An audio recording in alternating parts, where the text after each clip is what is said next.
are doing it right. Everybody will be dancing and we're feeling it right. Everybody will be dancing and be doing it right. Everybody will be dancing and we're feeling alright.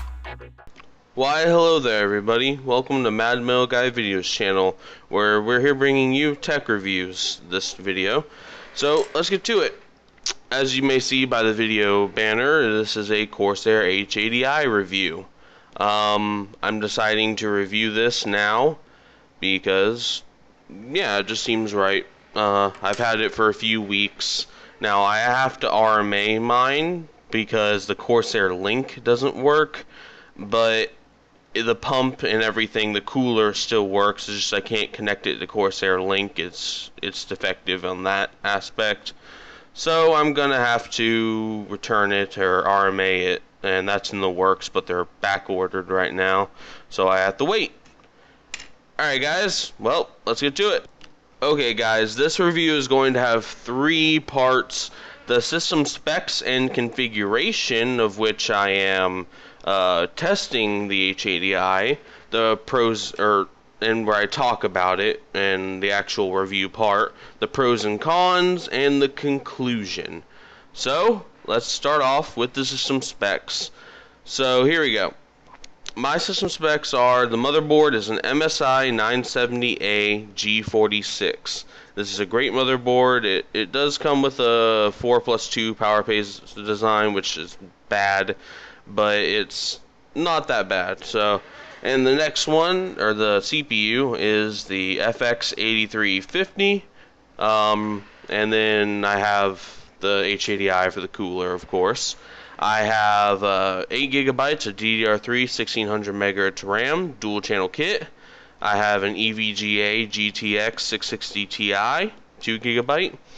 I have a 240 gigabyte Kingston HyperX 3K SSD and a terabyte 5400 RPM HDD.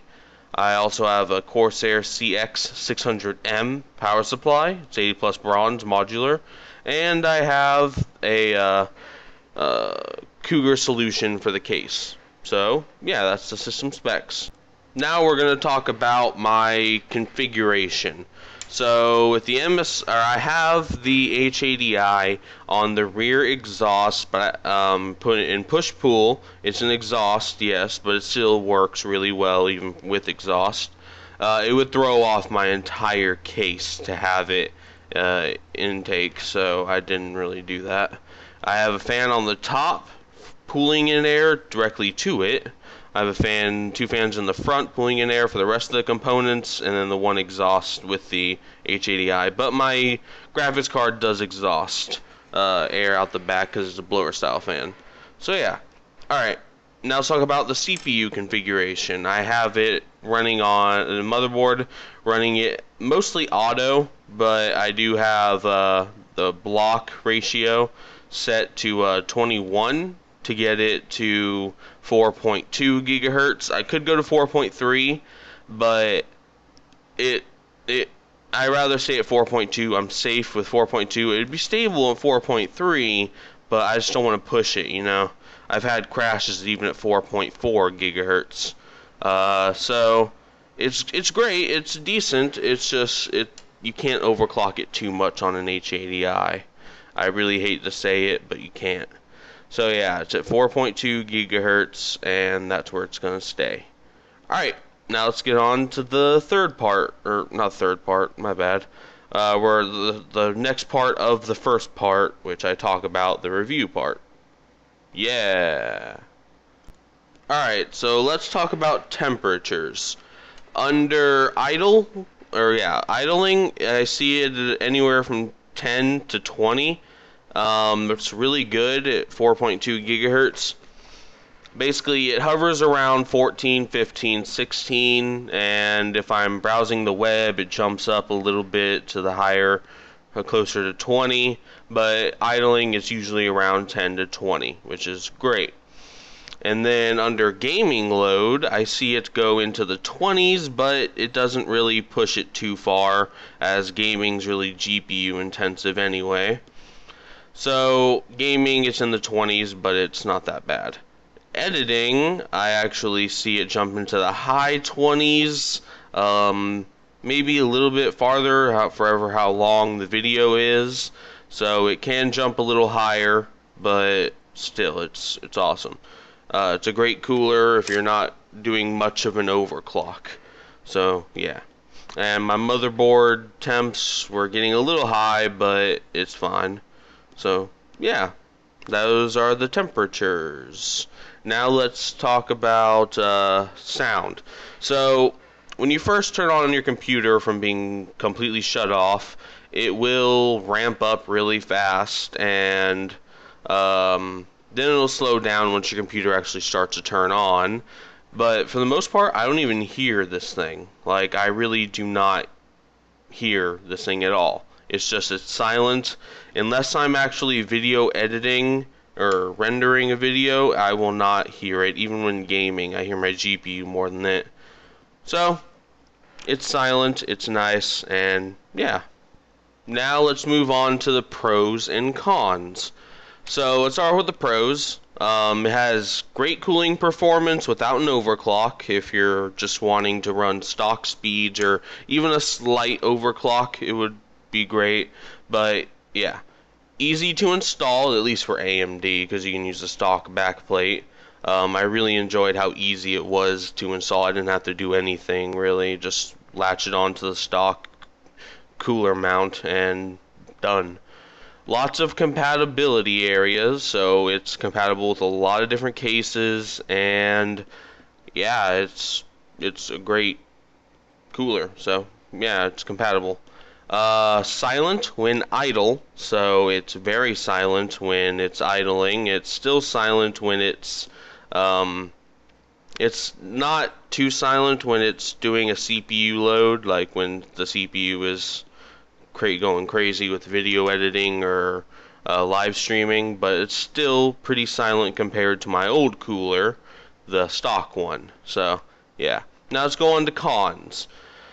So I only have two cons for this. Corsair Link is broken. I cannot get it to work. I have an RMA in the works. The cooler itself works and is controlled by the motherboard fan header, but it's broken. I can't control the fans or the LED. So I have an RMA in the process, and I will be doing a Corsair Link overview soon after I get that RMA. So yeah, that's the reason why this video doesn't have any Corsair Link stuff. And the final con is can't hold a moderate to heavy overclock. That's just because it's a single rad. Even in push-pull, it can't hold a big overclock.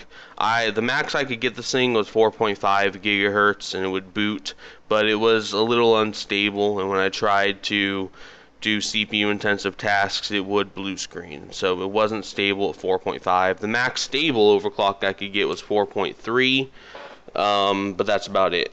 So, and even then, it's a decent overclock. So, yeah, those are the pros and cons. Anyway, guys, let's move on to the conclusion. Okay, so the conclusion of this is basically it's a great cooler if you're strapped for compatibility and you can't fit a dual rad in your case. This is a great cooler for the money as well, and it's compatible with most cases. It performs really well for the money, and it's just great. I would recommend it all the way. I only paid $84 for this thing. That's decent, but yeah, it's not bad.